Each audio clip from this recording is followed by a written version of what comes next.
ಮಂಗಳೂರಿನಲ್ಲಿ ಸತತವಾಗಿ 3-4 ದಿವಸಗಳಿಂದ ಧಾರಾಕಾರ ಮಳೆ ಬರುವಂಥ ಕಾರಣ ದೇರ್ಲೆಕಟ್ಟೆ ಕಾಣೆಕೆರೆ ಎಂಬಲ್ಲಿ ಒಂದು ಮನೆಯ ಗುಡ್ಡೆ ಕುಸಿದು ಮನೆಯ ಒಂದು ರೂಮ್ ಸಂಪೂರ್ಣವಾಗಿ ಅದನ್ನು ಡ್ಯಾಮೇಜ್ ಆಗಿ ಒಂದು ಮಗು ಅದರಿಂದಾಗಿ ಇವತ್ತು ತೀರಿ ಹೋಗಿದೆ. ಒಂದು 2ನೇ ಕ್ಲಾಸಿನ ನೀಮಾ ಎಂಬ ಮಗು ಇವತ್ತು ತೀರಿ ಹೋಗಿದೆ. ಭಾಳ ಆಘಾತಕಾರಿ ಸಂಗತಿ. ನಾವಿವತ್ತು ಬಂದು ಆ ಪರಿಶೀಲನೆ ಮಾಡಿ ನೋಡುವಾಗ ಭಾಳ ದುಃಖ ಆಗ್ತಾಯಿದೆ. ಅವರ ತಂದೆಯ ಆಕ್ರಂದನ ಹೇಳಿ ಪ್ರಯೋಜನ ಇಲ್ಲ. ಏನಿದ್ದರೂ ಮಕ್ಕಳು, ಸಣ್ಣ ಮಕ್ಕಳು ಅವರ ಕೈಯಿಂದ ಹೋಗುವಾಗ ತಂದೆ ತಾಯಿಗಳಿಗೆ ಆ ದುಃಖ ಸಹಿಸಲಿಕ್ಕೆ ಭಾಳ ಕಷ್ಟ. ಇದು ಯಾರಿಗಿಂತ ಅವಘಡ ಬರಬಾರ್ದು. ಇಲ್ಲಿ ಭಾಳಷ್ಟು ಕಡೆ ನಾನು ಈ ದೇರ್ಲೆಕಟ್ಟೆಯ ಪರಿಸರದಲ್ಲಿ ನೋಡಿದಾಗ ಇಲ್ಲಿ ಗುಡ್ಡೆಯ ಪಕ್ಕದಲ್ಲಿ ಇರುವಂಥ ಮನೆಗಳು ಭಾಳಷ್ಟಿದೆ. ಅದು ಈ ಮಳೆಗಾಲದಲ್ಲಿ ವಿಪರೀತ ಮಳೆ ಬರುವ ಸಂದರ್ಭದಲ್ಲಿ ಗೋಡೆ ಕುಸಿಯುವಂಥ ಭಾಳ ಪರಿಸ್ಥಿತಿ ಭಾಳಷ್ಟು ಕಡೆ ನಾವು ಕಂಡಿದ್ದೇವೆ. ಇದು ಹೋದ ವರ್ಷವೂ ಇದೇ ರೀತಿ ಇಲ್ಲಿ ನಾವು ದೇರ್ಲೆಕಟ್ಟೆಯಲ್ಲೇ 1-2 ಜೀವ ಹೋದದ್ದನ್ನು ನಾವು ಕಂಡಿದ್ದೇವೆ. ಸೊ ಆಗಿರುವಾಗ ನಮ್ಮ ಈ ಇಲಾಖೆ ಮತ್ತು ತಹಸೀಲ್ದಾರರು ಇಂಥ ಪ್ರದೇಶಗಳನ್ನು ಪರಿಶೀಲಿಸಿ ಅದಕ್ಕೆ ಬೇಕಾಗುವಂಥ ವ್ಯವಸ್ಥೆ ಮಾಡೋದು ಭಾಳ ಅಗತ್ಯವಾಗಿದೆ. ಇವರೆಲ್ಲರೂ ಒಂದು ರೀತಿಯಲ್ಲಿ ಈ ಜಾಗವನ್ನು ಖರೀದಿ ಮಾಡಿ ಇಲ್ಲಿ ಮನೆಯನ್ನು ಕಟ್ಟಿ ತುಂಬ ವರ್ಷಗಳಿಂದ ಇಲ್ಲಿ ವಾಸಿಸ್ತಾ ಇದ್ದಾರೆ. ಅವರ ಭದ್ರತೆ ಕೊಡುವುದು ನಮ್ಮ ಸರ್ಕಾರದ ಕರ್ತವ್ಯ ಆಗಿದೆ. ಆ ನಿಟ್ಟಿನಲ್ಲಿ ಇಲ್ಲಿ ಬಂದು ಇವರಿಗೆ ಎಂಥ ಈ ಮುಂಜಾಗ್ರತೆಯ ಕ್ರಮವಾಗಿ ಇನ್ನೂ ಉಳಿದ ಬೇರೆ ಪ್ರದೇಶದ ಈ ಜಾಗದಲ್ಲಿ ಬೇರೆ ಮನೆಗಳಿರುವಂಥ ಸ್ಥಳದಲ್ಲಿ ಬಂದು ಅದಕ್ಕೆ ಬೇಕಾಗುವಂಥ ವ್ಯವಸ್ಥೆ ಮಾಡೋದು ಭಾಳ ಅಗತ್ಯವಾಗಿದೆ. ಈ ಕುಟುಂಬಕ್ಕೆ, ಅವರ ತಂದೆ ತಾಯಿಗೆ ಇದರ ದುಃಖವನ್ನು ಭರಿಸುವಂತಹ ಎಲ್ಲ ಶಕ್ತಿಯನ್ನು ದೇವರು ಕೊಡಲಿ. ಆ ತಾಯಿಯ ಏನು ದುಃಖ ಇದೆ, ಆ ಕರಲನ್ನು ಇವತ್ತು ಅವರ ಕೈಯಿಂದ ತಗೊಂಡು ಹೋದಂಥ ಸ್ಥಿತಿಯಲ್ಲಿ ಅದು ಭಾಳ ಬೇಸರದ ಸಂಗತಿ. ಅಲ್ಲಾಹು ಅವರಿಗೆ, ದೇವರವರಿಗೆ ಇನ್ನಷ್ಟು ಶಕ್ತಿಯನ್ನು ತುಂಬಲಿ. ಆ ಕಷ್ಟವನ್ನು ಅದನ್ನು ಮರೀಲಿಕ್ಕಾಗಿ ಅವರಿಗೆ ದೇವರು ಇನ್ನಷ್ಟು ಶಕ್ತಿ ಕೊಡಲಿ ಅಂತ ಹೇಳುತ್ತಾ, ಮತ್ತು ಇನ್ನೂ ಮುಂದಕ್ಕೆ ಯಾರಿಗೂ ಇಂಥ ಅವಸ್ಥೆ ಬರಬಾರ್ದು. ಎಲ್ಲ ಮಕ್ಕಳು ಅವರಿಗೆಲ್ಲರಿಗೂ ಒಂದು ಕಂದಮ್ಮ ಅವರಿಗೆ ಏನಿದ್ರೂ ಅದು ದೊಡ್ಡ ಆಸ್ತಿಯಾಗಿರ್ತದೆ. ಆ ಆಸ್ತಿಯನ್ನು ಅವರು ಕಳ್ಕೊಂಡ್ರೆ ಅದು ಎಷ್ಟೇ ದುಡ್ಡು ಕೊಟ್ಟರು, ಎಷ್ಟೇ ಯಾರು ಬಂದು ಏನು ಕೊಟ್ಟರು ಅದನ್ನು ಭರಿಸಲಿಕ್ಕೆ ನಷ್ಟ ಭರಿಸಲಿಕ್ಕೆ ಸಾಧ್ಯ ಇಲ್ಲ. ಅಂಥ ಸಮಯದಲ್ಲಿ ಒಂದು 2ನೇ ಕ್ಲಾಸ್ನ ಒಂದು ಮಗು ಅವರ ಕೈಯಿಂದ ಹೋಗಿದೆ ಅಂತ ಹೇಳಿದ್ರೆ ಅದು ಭಾಳ ಒಂದು ದುಃಖದ ಒಂದು ಸಂಗತಿ.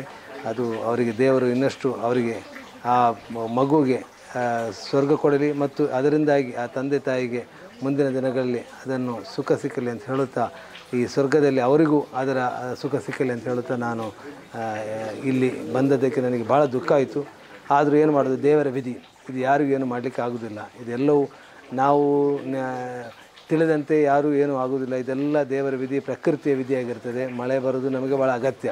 ಆದರೆ ವಿಪರೀತ ಮಳೆಯಿಂದಾಗಿ ಈ ಗುಡ್ಡ ಕುಸಿದ್ರಿಂದ ರಾತ್ರಿ 4:15 ಗಂಟೆಗೆ ಈ ಘಟನೆ ಸಂಭವಿಸಿದೆ. ಆ 4:15 ಗಂಟೆ ಇವರಿಗೆ ಮೊಬೈಲು ಇವರ ಕೈಯಲ್ಲಿ ಇಲ್ಲದ್ರಿಂದ ಯಾರಿಗೂ ಹೇಳಲಿಕ್ಕಾಗಲಿಲ್ಲ. ಭಾಳ ಕಷ್ಟದಿಂದ ಅವರಿಗೆ ಬಾಗಿಲು ತೆಗೆಯದ ಪರಿಸ್ಥಿತಿಯಲ್ಲಿ ಮತ್ತೆ ಬೇರೆಯವರಿಗೆ ಗೊತ್ತಾಗಿ, ಆಸುಪಾಸಿನವರಿಗೆ ಗೊತ್ತಾಗಿ ಬಂದು ಅವರಿಗೆ ತೆಗೆಯುವಷ್ಟರಲ್ಲಿ ಮಗುವ ಪ್ರಾಣ ಹೋಗಿತ್ತು. ಆಂಬ್ಯುಲೆನ್ಸ್ನವರು ಬಂದು, ನಮ್ಮ ಫೈರ್ ಸರ್ವಿಸ್ನವರು ಬಂದು 1.5 ಗಂಟೆಗಳ ಕಾಲ ಅದಕ್ಕಾಗಿ ಕಷ್ಟಪಟ್ಟಿದ್ದಾರೆ. ಆದರೂ ಏನು ಮಾಡಲಿಕ್ಕಾಗಲಿಲ್ಲ, ಜೀವ ಉಳಿಸಲಿಕ್ಕಾಗಲಿಲ್ಲ ದೇವರದು, ಮಗುವುದು. ದೇವರ ವಿಧಿ ಇದು. ಏನಿದ್ದರೂ ಮುಂದಿನ ದಿನಗಳಲ್ಲಿ ಇಂಥ ಅನಾಹುತ ಯಾರಿಗೂ ಬರದೇ ಇರಲಿ ಅಂತ ನಾವೆಲ್ಲರೂ ಆಶಿಸ್ತೀವಿ. ಈ ಬಾರಿಯ ಮಳೆಗಾಲದಲ್ಲಿ ನಮ್ಮ ಪ್ರದೇಶದ ವಿವಿಧ ಕಡೆಗಳಲ್ಲಿ ವ್ಯಾಪಕವಾದ ಹಾನಿಗಳಾಗುತ್ತಿದ್ದು, ಬಹಳಷ್ಟು ಅಪಘಾತದ ಪ್ರಕರಣಗಳು ನಮ್ಮ ಮುಂದೆ ದಿನನಿತ್ಯ ನಾವು ನೋಡ್ತಾ ಇದ್ದೇವೆ. ಅದರಲ್ಲಿ ಅತ್ಯಂತ ಹೃದಯಭೇದಕವಾದಂತಹ ಒಂದು ಘಟನೆಯಾಗಿದೆ. ನಮ್ಮ ಈ ಪ್ರದೇಶದಲ್ಲಿ ಈ ಮನೆಯ ಹಿಂಬದಿಯಲ್ಲಿರುವ ದೊಡ್ಡ ಗುಡ್ಡ ಕುಸಿದು ಕಳೆದ ರಾತ್ರಿ 3 ಗಂಟೆಯ ಹೊತ್ತಿಗೆ ಕೋಣೆಯಲ್ಲಿ ಮಲಗುತ್ತಿದ್ದಂತಹ ಒಂದು ಫ್ಯಾಮಿಲಿ, ಅವರೆಲ್ಲರ ಮೇಲೆ ಆ ಗೋಡೆ ಕಿಟಕಿಯೆಲ್ಲ ಎರಗಿ ಬಿದ್ದಿದ್ದು, ಅದರಲ್ಲಿ ಅಲ್ಲಿ ಮಲಗುತ್ತಿದ್ದ 8 ವರ್ಷದ ಫಾತಿಮಾ ನঈಮಾ ಎನ್ನುವ ಒಬ್ಬ ಪುಟ್ಟ ಹುಡುಗಿ ಪ್ರಾಣವನ್ನು ಕಳೆದುಕೊಳ್ಳುವಂಥ ಒಂದು ಸ್ಥಿತಿ ಉಂಟಾಯಿತು. ಬಹಳ ದುಃಖದ ಸಂಗತಿ. ಈ ಪ್ರದೇಶದಲ್ಲಿ ನಾವು ಬಂದು ನೋಡಿದರೆ ಇದೆಲ್ಲವೂ ಕೂಡ ಉಬ್ಬು ತಗ್ಗುಗಳ ಒಂದು ವಿಶೇಷವಾದ ಒಂದು ಭೂಪ್ರದೇಶ ಅಂತ ತೋರ್ತಾ ಇದೆ. ಈಗಲೂ ಕೂಡ ಹಲವಾರು ಬೆಟ್ಟಗುಡ್ಡಗಳು ಅಪಾಯದ ಪರಿಸ್ಥಿತಿಯಲ್ಲಿದೆ. ಆ ಗುಡ್ಡಗಳ ಮೇಲ್ಭಾಗದಲ್ಲಿರುವ ಮನೆಗಳು ನಿಜಕ್ಕೂ ಬಹಳ ಭಯಾನಕವಾದಂತಹ ಪರಿಸ್ಥಿತಿಯನ್ನು ಎದುರಿಸ್ತಾ ಇದೆ. ಇದು ಕೇವಲ ಸರ್ಕಾರ ಅಥವಾ ಏನಾದರೂ ಯೋಚನೆ ಮಾಡಿದ ಮಾತ್ರಕ್ಕೆ ಪರಿಹಾರ ಮಾಡುವಂಥ ಒಂದು ಸಮಸ್ಯೆ ಅಲ್ಲ. ಇದು ಮೂಲಭೂತವಾದಂಥ ಒಂದು ಸಮಸ್ಯೆ.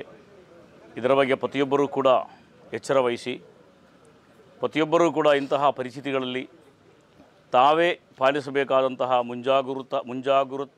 ಮುಂಜಾಗ್ರತಾ ಕ್ರಮಗಳ ಬಗ್ಗೆ ಆಲೋಚನೆ ಮಾಡಿ ತಮ್ಮ ಪ್ರಾಣವನ್ನು ಮನೆಗಳ ನಾಶ ನಷ್ಟಗಳನ್ನು ತಡೆಯುವಂತಹ ಪ್ರಯತ್ನಗಳನ್ನು ಮಾಡಬೇಕಾಗಿದೆ.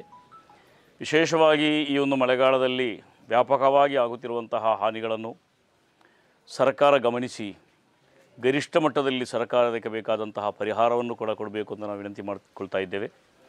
ನಮ್ಮ ಜನಪ್ರತಿನಿಧಿಗಳು ಆಗಮಿಸಿ ಈ ಪ್ರದೇಶದ ಪರಿಸ್ಥಿತಿಗಳನ್ನು ಅವಲೋಕಿಸಿ ಅಪಘಾತ ಸಂಭವಿಸಿದ ಜಾಗದಲ್ಲಿ ಅಗತ್ಯವಾದ ಪರಿಹಾರಗಳನ್ನು ಕೊಡುವ ಜೊತೆ ಅಪಘಾತಕ್ಕೆ ಸಾಧ್ಯತೆ ಇರುವಂತಹ ಅನೇಕ ಏರಿಯಾಗಳು ಈ ಪ್ರದೇಶದಲ್ಲಿದೆ, ತುರ್ತಾಗಿ ಅದಕ್ಕೆ ಅಗತ್ಯವಾದಂತಹ ಕ್ರಮಗಳನ್ನು ಮಾಡಿ ಇನ್ನಷ್ಟು ಅಪಾಯಗಳನ್ನು ಅಪಘಾತಗಳನ್ನು ತಪ್ಪಿಸಲು ಪ್ರಾಣಹಾನಿಗಳು ತಪ್ಪಿಸಲು ಸಂಬಂಧಪಟ್ಟ ಆಡಳಿತ ಬೇಗನೆ ಆದಷ್ಟು ಶೀಘ್ರವಾಗಿ ಕ್ರಮಗಳನ್ನು ಕೈಗೊಳ್ಳಬೇಕು ಅಂತ ನಾವು ವಿನಂತಿ ಮಾಡ್ತಾ ಇದ್ದೇವೆ. ಇಡೀ ನಾಡು ದುಃಖ ತಪ್ತವಾಗಿರುವಂತಹ ಸಂದರ್ಭ ಇದು. ಅತ್ಯಂತ ಪುಟ್ಟ ಒಂದು 8 ವರ್ಷ ಪ್ರಾಯದ ಪುಟಾಣಿ, ನಾನು ತಿಳಿದ ಹಾಗೆ ಬಹಳ ಆ್ಯಕ್ಟಿವ್ ಹುಡುಗಿ. ಆ ಹುಡುಗಿಯ ಬದುಕು ಇವತ್ತಿನೊಂದಿಗೆ ಕೊನೆಗೊಳ್ಳುವುದು ಅಂತ ಹೇಳಿದರೆ ಆ ದುಃಖ ನಮಗೆ ಊಹಿಸುವಾಗಲೇ ಏನೋ ಆಗಿಬಿಡ್ತದೆ. ಹಾಗಿದ್ದರೆ ಆ ಮಗುವಿನ ತಂದೆ ತಾಯಿ ಅವಸ್ಥೆ ಹೇಗಿರ್ಬೋದು ಅಂತೇಳಿ ನಾವು ಊಹಿಸ್ಬೋದು. ಅಲ್ಲಾಹು ಅವರಿಗೆ ಒಳ್ಳೆಯ ಸಹನೆಯನ್ನು ಕೊಡಲಿ, ಸಹನೆಗೆ ಉನ್ನತವಾದಂಥ ಪ್ರತಿಫಲವನ್ನು ಕೂಡ ಕೊಡಲಿ ಅಂತೇಳಿ ನಾವು ಪ್ರಾರ್ಥಿಸಬೇಕು. ಈಗಾಗಲೇ ಹೇಳಿದ ಹಾಗೆ ಈ ವಾತಾವರಣದ ಬಗ್ಗೆ, ಇಲ್ಲಿನ ಈ ಪರಿಸರದ ಬಗ್ಗೆ ಮೊದಲೇ ಬಹಳ ಆತಂಕ ಇದೆ. ದೊಡ್ಡ ಬೆಟ್ಟಗಳು, ಇಲ್ಲಿ ಗುಡ್ಡಗಳು, ಅದರ ಮೇಲೆ ಅತ್ಯಂತ ದೊಡ್ಡ ದೊಡ್ಡ ಕಟ್ಟಡಗಳೆಲ್ಲ ಬಂದು ಆ ಕಟ್ಟಡಗಳನ್ನು ತಾಳಿಕೊಳ್ಳುವಂಥ ಶಕ್ತಿ ಅಲ್ಲಿನ ಮಣ್ಣಿಗೆ, ಹೆಚ್ಚಾಗಿ ಜೇಡಿ ಮಣ್ಣಿನ ಥರ ಕಾಣ್ತಾ ಇದೆ. ಅದು ಭಾಳ ಓವರಾಗಿ ಅದು ಭಾಳ ತಾಳಿಕೊಳ್ಳಬಹುದಾದಕ್ಕಿಂತ ಹೆಚ್ಚು ಶಕ್ತಿಯನ್ನು, ಬಲವನ್ನು ಅದರ ಮೇಲೆ ಹೇರಿದ್ದೇ ಈ ಸಮಸ್ಯೆಯ ಕಾರಣ ಅಂತೇಳಿ ಕಾಣ್ತದೆ. ಹಾಗಾಗಿ ಭಾಳ ವೈಜ್ಞಾನಿಕವಾಗಿ ಯಾವುದೇ ಒಂದು ನಗರ ಬೆಳೆಯುವಾಗ ಸಹಜವಾಗಿಯೇ ಕಟ್ಟಡಗಳೆಲ್ಲ ಭಾಳ ಹೆಚ್ಚಾಗ್ತದೆ. ದೇರಳಕಟ್ಟೆ ಅಂತ ಹೇಳುವಂಥದ್ದು ಇವತ್ತು ಮಂಗಳೂರಿನ ಒಂದು ಭಾಗದ ಆ ರೀತಿಯಲ್ಲಿ ಬಹಳ ಕ್ಷಿಪ್ರವಾಗಿ ಬೆಳೀತಾ ಇದೆ. ಈ ಬೆಳೆಯುವ ಸಂದರ್ಭದಲ್ಲಿ ಸಹಜವಾಗಿಯೇ ಕಟ್ಟಡಗಳೆಲ್ಲ ಬೇಕಾದ ಹಾಗೆ ಬೇಡಿಕೆಗಳು ಬರ್ತದೆ, ಜಾಗಕ್ಕೆ ಬೇಡಿಕೆಗಳು ಹೆಚ್ಚಾಗ್ತದೆ. ಎಲ್ಲೆಲ್ಲ ಜಾಗ ಇದೆ ಅಲ್ಲೆಲ್ಲ ಬಿಲ್ಡಿಂಗ್ ವೈಜ್ಞಾನಿಕವಾಗಿ ಸಂಶೋಧನೆ ಮಾಡಿ ಈ ಜಾಗ ಇಂಥ ಕಟ್ಟಡಗಳಿಗೆ ಸೂಕ್ತವೇ ಅನ್ನುವುದನ್ನೆಲ್ಲ ಬೇಕಾದ ಮಟ್ಟದಲ್ಲಿ ನೋಡದೆ ಇರುವುದರ ಕೂಡ ಒಂದು ಕಾರಣ ಇರ್ಬೋದು ಅಂತೇಳಿ ಅನಿಸ್ತಾ ಇದೆ. ಈ ಬಗ್ಗೆ ಮುಂದಿನ ದಿನಗಳಲ್ಲಿ ಯಾವುದೇ ಒಂದು ಕಟ್ಟಡ ಕಟ್ಟುವಾಗ ಕೂಡ ಅದರ ಆಸುಪಾಸಿರುವ ಜನಗಳಿಗೆ ಅದು ಯಾವ ರೀತಿ ಅದು ಪರಿಣಾಮ ಬೀರಬಹುದು, ಅವರ ಜೀವಗಳಿಗೆ ಆಸ್ತಿಪಾಸ್ತಿಗಳಿಗೆ ಎಂಥ ದುರಂತಗಳನ್ನು ಹುಟ್ಟು ಹಾಕ್ಬೋದು ಅನ್ನೋದರ ಬಗ್ಗೆ ಎಲ್ಲ ಬಹಳಷ್ಟು ವೈಜ್ಞಾನಿಕವಾದಂಥ ಸಂಶೋಧನೆಗಳನ್ನು ನಡೆಸಿಯೇ ಕಟ್ಟಡಗಳ ನಿರ್ಮಾಣಕ್ಕೆ ಅಂಗೀಕಾರ ಕೊಡಬೇಕು. ಇಲ್ಲಿ ಯಾವುದೇ ಒಂದು ಮುಲಾಜಿಗೆ ಒಳಗಾಗದೆ ಅತ್ಯಂತ ಸ್ಟ್ರಿಕ್ಟಾಗಿ ನಿಯಮಗಳನ್ನು ರೂಪಿಸಬೇಕು ಅಂತೇಳಿ ಸಂದರ್ಭದಲ್ಲಿ ನೆನಪಿಸ್ತಾ ಇದ್ದೇವೆ. ಈಗ ಪರಿಹಾರ ಕೊಡುವುದರಿಂದ ಅವರು ಕಳಕೊಂಡ ಮಗು ಅವರಿಗೆ ಮರಳಿ ಸಿಗುವುದಿಲ್ಲ, ನಮಗೆಲ್ಲ ಗೊತ್ತಿದೆ. ಆದರೂ ಕೂಡ ಒಂದು ಸಾಂತ್ವನದ ಒಂದು ರೂಪದಲ್ಲಿ ಒಳ್ಳೆಯ ಒಂದು ಪರಿಹಾರವನ್ನು ಕೊಡುವ ಮೂಲಕ ನಿಮ್ಮ ದುಃಖದಲ್ಲಿ ನಾವು ಪಾಲ್ಗೊಳ್ಳುತ್ತಾ ಇದ್ದೇವೆ ಅನ್ನೋದನ್ನಾದರೂ ಕೂಡ ಸರ್ಕಾರ ತೋರಿಸಬೇಕು ಅಂತೇಳಿ ಕೂಡ ಈ ಸಂದರ್ಭದಲ್ಲಿ ನಾವು ಆಗ್ರಹಪಡಿಸ್ತಾ ಇದ್ದೇವೆ.